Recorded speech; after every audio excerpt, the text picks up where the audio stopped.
Hello everyone, welcome to my YouTube channel JNS Education.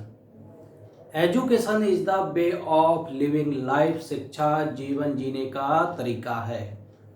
अगर आपको शिक्षा के क्षेत्र में निकलना है, आपको आगे बढ़ना है कि मुझे प्रोफेसर बनना है, मुझे लेक्चरर बनना है या मुझे कोई टीचर बनना है किसी स्कूल का, प्राइमरी स्कूल या जूनियर स्कूल का, तो सभी के लिए, चाहे आप प्राइमरी में जाएं, चाहे जूनियर में जाएं, चाहे इंटर कॉलेज में पढ़ाएं, चाहे प्रोफेसर बने, आपको पढ़ना पड़ेगा। Without education you can't go anywhere. एक चपरासी की अगर नौकरी की बात करेंगे तो उसके लिए भी पढ़ा लिखा मांगा जाता है कि उसकी योग्यता कम से कम हाई स्कूल हो या इंटर हो, जैसे भी नॉर्म्स हो। ओके, आइए देखते हैं आज का टॉपिक क्या होगा। आज का टॉपिक हमारा स्टैंडर्ड डेविएशन।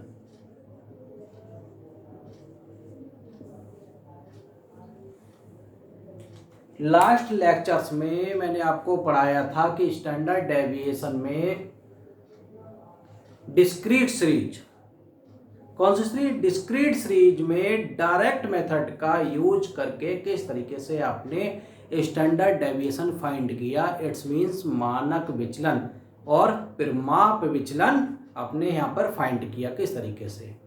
ठीक है, आज जो टॉपिक मैं आपको बताने जा रहा हूँ वो है आपका शॉर्टकट मेथड। आज हम आपको सिखाएंगे कि स्टैंडर्ड डेविएशन डिस्क्रीट सीरीज में शॉर्टकट मेथड का प्रयोग करके किस तरीके से फाइंड किया जाएगा। सीरीज कौन सी रहने वाली है आज? Discrete method shortcut.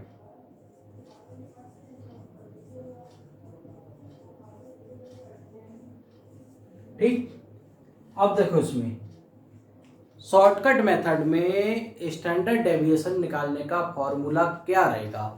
फॉर्मूला आप देखो, इसमें फॉर्मूला रहेगा इसका ये सिग्मा, ये किसको डिनोट कर रहा है? स्टैंडर्ड डेविएशन को।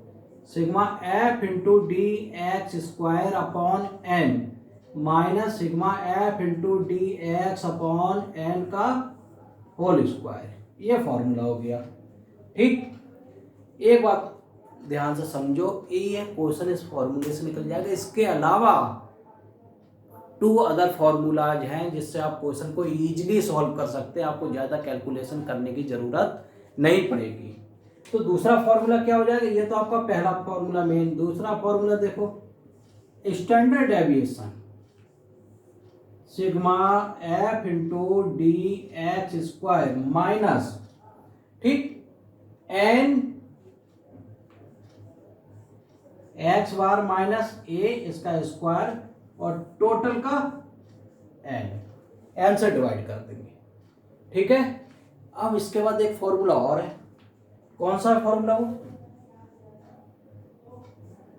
स्टैंडर्ड डेविएशन रूट में sigma F into D x square upon n minus, ठीक, एक्स बार माइनस ए का स्क्वायर।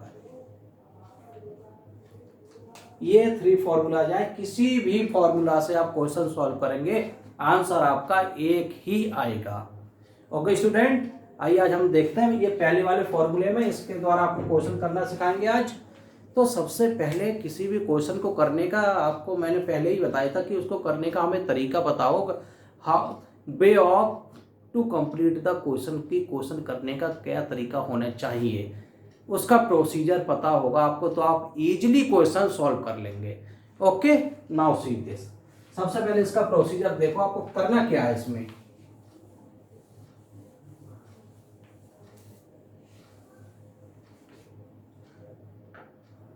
सबसे पहले स्टैंडर्ड डेविएशन शॉर्टकट मेथड में, शॉर्टकट मेथड जैसा इसके नाम से ही जान रहे हैं, शॉर्टकट मेथड मतलब हो गया इसमें आपको वैल्यू एज्यूम्ड करनी पड़ती है, यानी कि एज्यूम्ड मीन मतलब कल्पित माध्य लेना पड़ेगा। देखो, जो वेरिएबल्स दिए गए होंगे इस सीरीज के, एक्स एंड एफ, 2 दिए जाते हैं आपको क्वेश्चन में, एक वेरिएबल और उसकी फ्रीक्वेंसी। तो जो वेरिएबल होगा उसमें से कोई भी आइटम एज्यूम्ड मीन ए मान लिया जाएगा।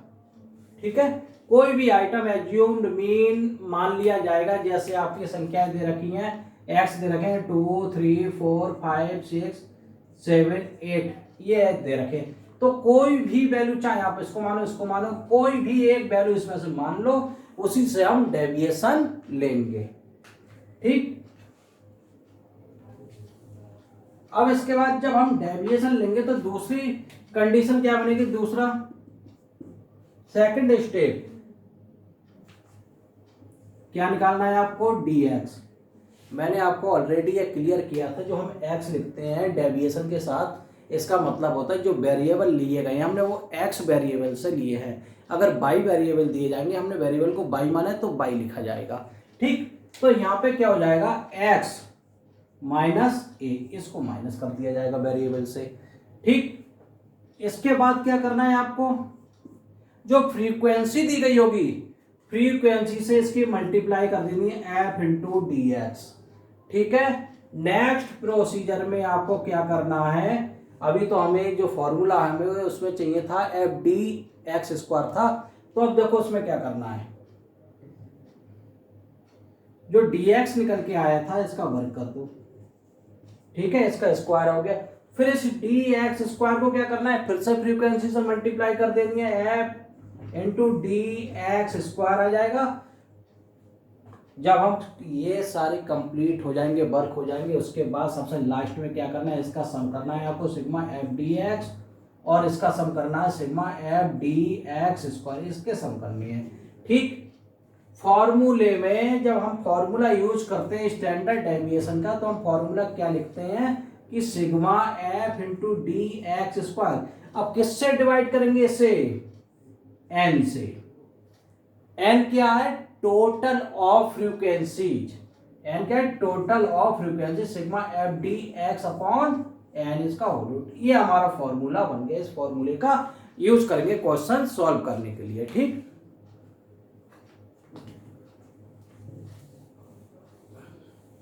अब देखो नेक्स्ट, इसके बाद जो फॉर्मूला हमने यहाँ पे इंडिकेट कराया आपके लिए, शो कराया फॉर्मूला सिग्मा एफ रूट में sigma F into D x square upon n minus sigma F into D x upon n, इसको समझ लो आप। वेयर ये क्या है हमारा, standard deviation. Okay student,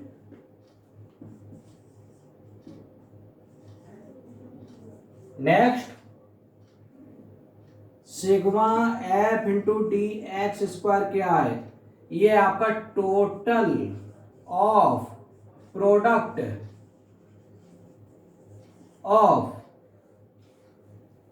of square of deviation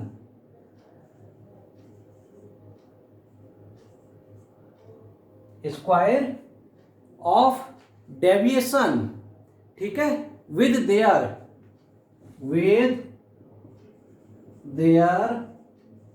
respective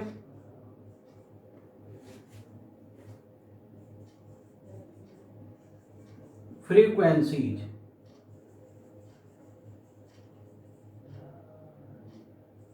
ठीक है, 12 मारता हूं। अब रिस्पेक्टिव फ्रीक्वेंसीज का मतलब समझो, जब फॉर एग्जाम्पल जैसे डी एक्स स्क्वायर हमारी ये निकल के आया था 4 7, ये आया होगा हमारा 16। ठीक है,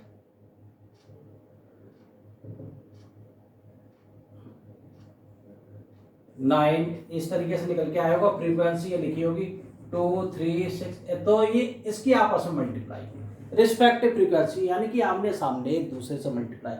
ठीक है, और sigma F into D x में क्या है, सेम यही है कि total of product of deviation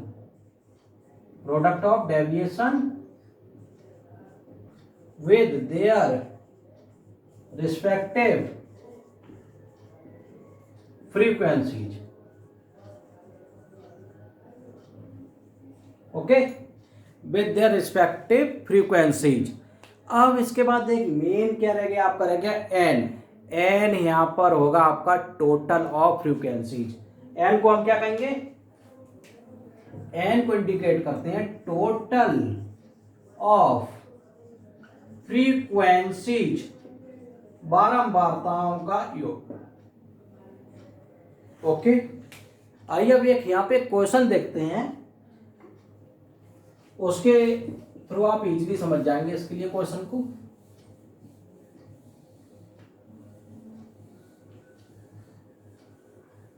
देखो ये स्टैट है, स्टैट एक ऐसा सब्जेक्ट है जिसका स्कोप बहुत हाई लेवल पर है। हाई लेवल पर मतलब कैसे, हर जगह आपको स्टैट मिलेगी। चाहे आप कॉमर्स पढ़ रहे हैं तो उसमें भी स्टैट मिलेगी, आर्ट से हैं तो उसमें भी मिलेगी स्टैट, एमए होम साइंस से करते हैं बच्चे तो एमए होम साइंस में भी स्टैट है। ठीक है, आपके बीएससी में जूलॉजी और बॉटनी उसमें स्टैट है, एमएससी जूलॉजी बॉटनी में स्टैट है, आपके बीकॉम एमकॉम तो है ही कॉमर्स के। एमएससी होम साइंस में स्टैट भरी हुई है, बीएससी बायोटेक्नोलॉजी में स्टैट है, आपके बीबीए बीकॉम ऑनर्स जो कॉमर्स की स्ट्रीम है उसमें ऑलरेडी स्टैट है, बाकी जो अदर्स हैं उसमें स्टैट है। ये देख रहे हैं आप, हर जगह स्टैट है।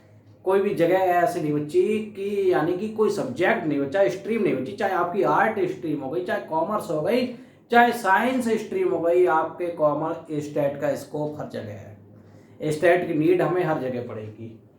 ठीक, क्वेश्चन दिया गया यहाँ पे, find standard deviation from given data, from given data.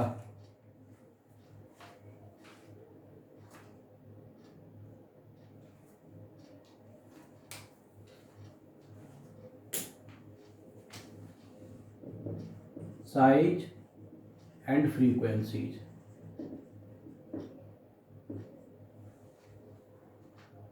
Frequency आपको दी गई यहाँ पे, पहले साइज लिख लें 4 5 6 7 8 9।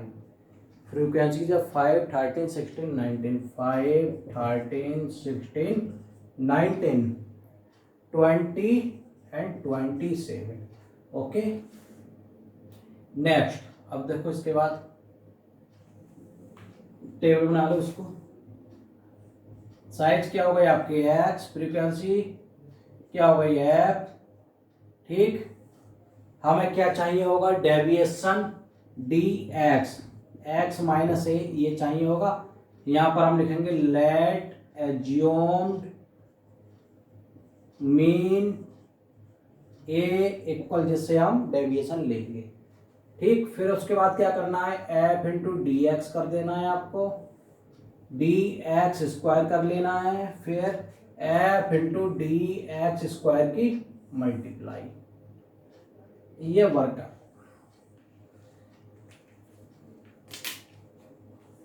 नेक्स्ट देखो आप, variable 4 5 6 7 8 9, frequency 5 13 16 19 20 and 27। Let assumed mean हमने मान लिया 7 मान लिया। अब 4 में से हमें माइनस करना है 7, ये एक्स है, एक्स माइनस है। देखो 4 में से 7 माइनस करो, माइनस के 3 बचेंगे। 5 में से माइनस करा 7, -2 -1 0 7 7। अब 8 में से आपने 7 माइनस करा तो कितना बचा, प्लस का 1 बच गया। 9 में से माइनस करा तो 2 बच गए। अब क्या करना है, next procedure F into D x, इसकी मल्टीप्लाई करनी है अकॉर्डिंग टू फॉर्मूला। 5 3 जा 15 माइनस के, 13 2 जा 26 माइनस के, 16 बन जा 16 माइनस के 0। भाई देखो 19 की 0 से मल्टीप्लाई होगी तो 0 ही होगा। ठीक, 20 बन जा 20 प्लस का, और 27 2 जा 54, कितना 54। अब क्या करना है, इसका टोटल लगाना है हमें।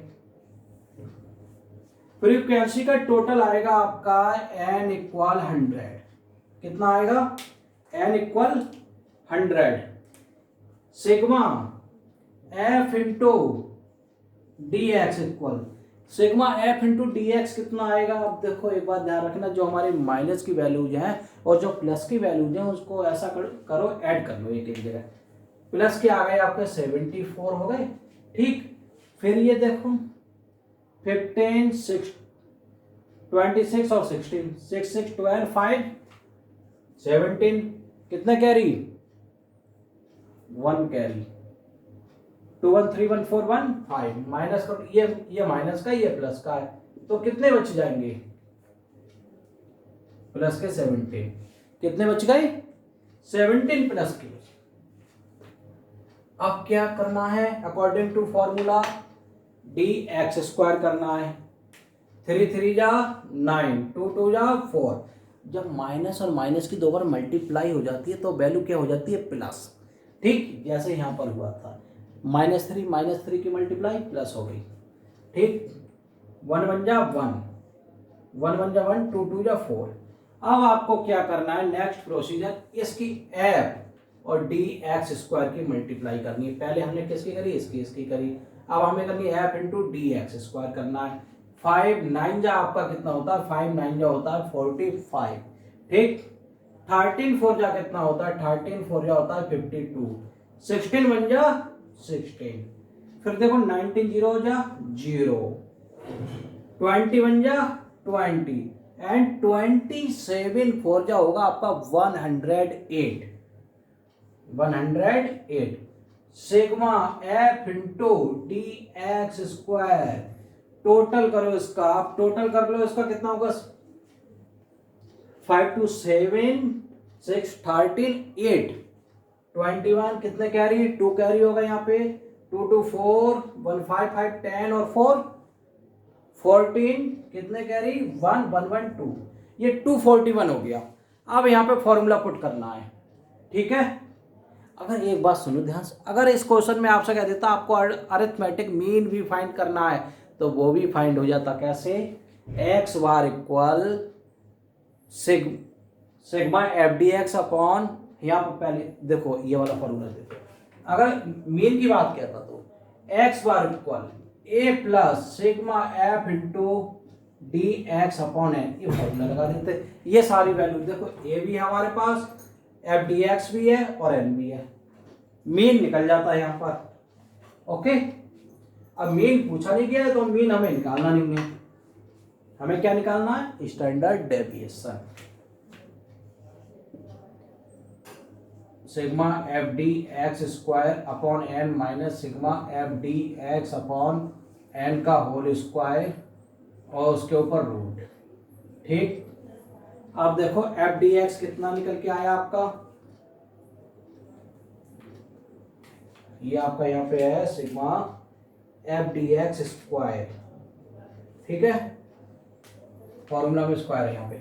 अब ये कितनी वैल्यू निकल के आई, F D x square, F D x square निकल के आई आपकी 241 निकल के आई है, कितनी आई है 241, और एन कितना है, यानी कि टोटल ऑफ फ्रीक्वेंसी है आपका 100, कितना 100 माइनस, ठीक। सिग्मा एफ डी एक्स की वैल्यू कितनी है 17 और अपॉन 100, किसमें है ये ब्रैकेट में। अब ध्यान से देखना, 0 0 कैंसिल कर दिए दो, और 2 के पहले हमने पॉइंट लगा दिया 2.41, यहाँ पे 2 0 कैंसिल, यहाँ पॉइंट लग गया, माइनस 0.17 का स्क्वायर, बहुत ध्यान से देखना है इसको, ठीक। 2.41 माइनस 0.17 की मल्टीप्लाई होगी 28, देखो 17 की मल्टीप्लाई कितनी हुई 289, मगर यहाँ जब पॉइंट की बात आ रही है, पॉइंट तो हमारे 4 नंबर के पहले हो गए, देखो 0.17 और 0.17 हमने मल्टीप्लाई करी 289, लेकिन पॉइंट हमें 4 नंबर के पहले लगाना है अकॉर्डिंग टू रूल्स। तो क्या करेंगे, एक 1 2 3 एक 0 लगा दिए, पॉइंट लग गया 289, ठीक है। अब क्या करना है, 2.41 में से माइनस कर देना है 0.0289 को। जब 0.2089 माइनस करेंगे तो कैसे माइनस करोगे, अब सुनो, अब इसको भी समझ लो। जो लोग माइनस नहीं कर पाते हैं, छोटी छोटी गलतियां कर देते हैं कैलकुलेशन में, वो समझ लें इस बात को। हमने लिखा 2.41। अब माइनस करें चाहे प्लस करें, हमेशा पॉइंट के नीचे पॉइंट लिखा जाता है, 0.0289। ठीक, अब यहाँ देखो इसके बाद तो कुछ है नहीं, तो एक बात ध्यान रखना, पॉइंट के बाद अगर कोई संख्या लिखी है उसके बाद कितने भी जीरो लगा सकते हैं अकॉर्डिंग टू नीड, जैसी नीड होगी। ये 2 जीरो की नीड है, 2 जीरो बढ़ गए, कोई फर्क पड़ेगा क्वेश्चन को, कोई फर्क नहीं पड़ेगा, अगर ये जीरो हट जाएंगे तो भी 2.41 ही कहलाएगा। ठीक है, अब यहाँ कितना बच्चा 1, यहाँ बच्चा आपका 1, यहाँ कितने रह गए 10, 10 में से 2 लेस हुए आपके कितने बच गए 8, ये बच गए आपके 3, ये रह गए 2.3811, 2.3811। ओके स्टूडेंट, अब देखो इसको, अब इसको क्या निकालना है, हमें रूट निकालना है। अगर यहाँ पे होल नंबर होता, कोई होल नंबर मतलब ऐसा होता है यहाँ 16 लिखा होता जिसके पेयर बन रहे थे, 4 × 4 16 हो गया, या 64 होता 8 × 8 64 हो गया, या 2 ऐसे भी कोई संख्या लिखी हुई होती तो हम आसानी से उसको कर लेते, मगर यहाँ पे संख्या तो हमारी इस तरीके से आ गई पॉइंट में। अब हम इसको कैसे सॉल्व करना है, ठीक है, इसके इस तरीके की संख्याओं का रूट कैसे निकाला जाता है, एक बात ध्यान रखना, हमेशा इस तरीके की संख्याओं का रूट निकालने के लिए आपको डिवीजन मेथड का ही प्रयोग करना चाहिए, उसी के अकॉर्डिंग आपका रूट निकलेगा। ठीक, कैलकुलेटर तो है मिलेगा नहीं एग्जाम में कि कैलकुलेटर में क्लिक करा आ गया आंसर, तो आपको मेहनत खुद करनी पड़ेगी। आप समझो उसके लिए भी किस तरीके से आपको रूट निकालना है, बहुत ध्यान से समझना। हमने ये लिख ली 2.83811। मैंने आपको बताया था पेयर हमेशा जब पॉइंट लगाओ तो लेफ्ट टू राइट चलते हैं पेयर बनाने के लिए, एक पेयर ये बना, एक ये बन गया, और होल नंबर के लिए राइट टू लेफ्ट आते हैं। होल नंबर क्या एक ही है यहाँ पर, वो बस एक ही संख्या का पेयर रहेगा। अब सुनो दूसरी बात, ये भी बताया था कि जो मल्टीप्लाई की जाएगी वो भी पेयर में की जाएगी। ठीक है, 1 1 जा 1, 2 2 जा 4, ज़्यादा हो गया तो 1 1 जा 1, कभी भी ये नहीं होगा कि एक संख्या की 2 1 जा 2 कर दिया जाए, यहाँ पे ऐसा नहीं होगा, हमेशा पेयर चाहिए। ठीक, 1 1 जा 1, कितना बच गया 1। ठीक, नया जोड़ा होता हमने पॉइंट लगा दिया, 38 कर दिया। अब क्या करना है, जो कोसेंट है इसी का दूना कर देते हैं हम, इसका दूना 2। कितने बार जा सकता है ये डिवाइड करना हमें 138। सपोज दैट हमने मान लिया यहाँ पे एक, ये देखो डिवाइड करने के लिए हम ऐसे देखते हैं, 2 6 जा 12, 6 बार जा रहा है, यानी कि 26 6 जा पेयर बन गया, 6 और 6 का पेयर बनेगा, ना कि इधर की संख्या का पेयर बनेगा, हमेशा एक ही संख्या का पेयर बनेगा 6 6। अब 26 जा कितना होता है भाई, ये होता है 156, वो तो ज़्यादा हो गया इससे 138 से। तो क्या करेंगे, एक नंबर जस्ट बैक हो जाओ, यहाँ पे लिख दो 5 और 5, 25 5 जा 125, कितना बच गया 3 130। ठीक, अब इसके बाद क्या करना है, नेक्स्ट पेयर आपने गेट डाउन कर लिया, उतार दिया अगला जोड़ा, इसका दूना 15 दूनी 30, हमेशा याद रखो बेटा। ठीक है, हमेशा जब भी दूना करने की बात आए, डबल करने की बात आए, कोसेंट का डबल करो, कभी भी क्वेश्चन आपका डिवीजन का रॉन्ग नहीं होगा। ज्यादातर बच्चे क्या करते हैं स्टूडेंट्स, जो ये संख्या होती है इसी का दूना करते हुए चलते हैं, यहाँ से की लिखा 5 5 10 2 1 3 कर दिया, कभी कभी ऐसा होता है ऐड करने में मिस्टेक हो जाती है, लेकिन जो आपका कोसेंट है, कोसेंट का दूना करोगे तो कभी मिस्टेक नहीं होगी, आंसर वही आना है। ठीक है, कि 5 5 10 और 10 का 0 1 कैरी 2 1 3। ठीक है, 15 दूनी 30, 15 2 जा 30, इसका दूना कर दो सीधे सीधे। ठीक, अब कितने बार जा सकता है, 3 4 जा 12, 4 टाइम लग रहा है हमें यहाँ पे, यानी कि 304 4 जा 304 4 जा 12 16, कितना 12 16, कितना बच गया यहाँ पे 5 बच्चे।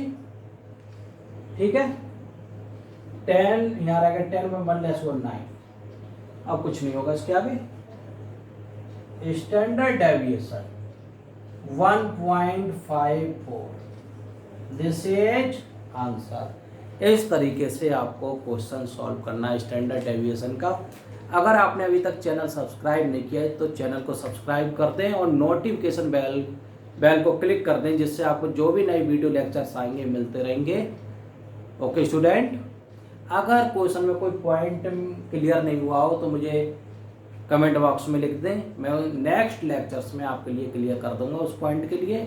Okay, thank you, have a nice day.